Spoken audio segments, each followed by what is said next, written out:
Comme souvent dans mon travail, il y a l'exploration d'un spectre de questions qui sont autour de la deuxième et de la troisième dimension, c'est-à-dire de ce qui est de l'ordre de l'image, ce qui est de l'ordre de la pensée, et ce qui est de l'ordre de l'objet et du volume, de l'architecture. Donc ce qui m'intéresse, c'est de flouter un peu ces limites entre les différents domaines.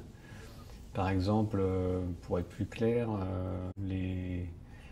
marqueteries sont pour moi des objets qui ne sont pas seulement des images, mais qui ont une existence matérielle, qui ont une forme de statut d'objet, je dirais presque d'autorité d'objet. Et dans cette exposition, qui se passe dans une galerie, mais la galerie a la forme d'une maison, je voulais un rapport presque domestique entre les œuvres. Par exemple, une relation au mur et à l'image et une relation à l'espace qui soit mise en correspondance au travers de ces bustes ou ces statues floues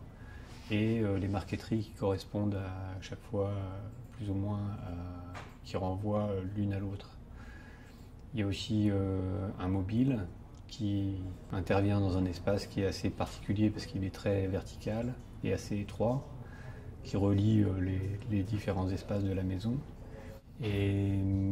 des cocardes, qui sont des pièces qui sont là encore des hybrides entre des objets en mouvement, des objets cinétiques qui sont de l'ordre de la mécanique, je dirais presque, et puis des objets qui sont de l'ordre de la symbolique, qui sont des tableaux.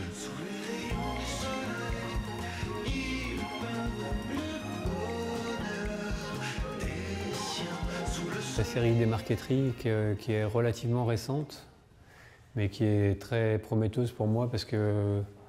chaque nouvelle pièce est l'exploration un petit peu comme les mobiles d'un même principe, mais qui est décliné différemment. Et bien que ça soit basé sur des pièces qui existent déjà, des sculptures, puisque ce sont des photos de sculptures qu'on reproduit dans une sorte de puzzle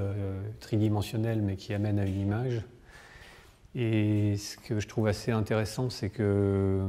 en dehors du côté illusionniste, c'est que ces pièces ont un statut qui est à mi-chemin entre l'objet, c'est très présent comme objet, et en même temps, c'est une image qui a une forme de solidité que je trouve particulière et intéressante. Et là, surtout,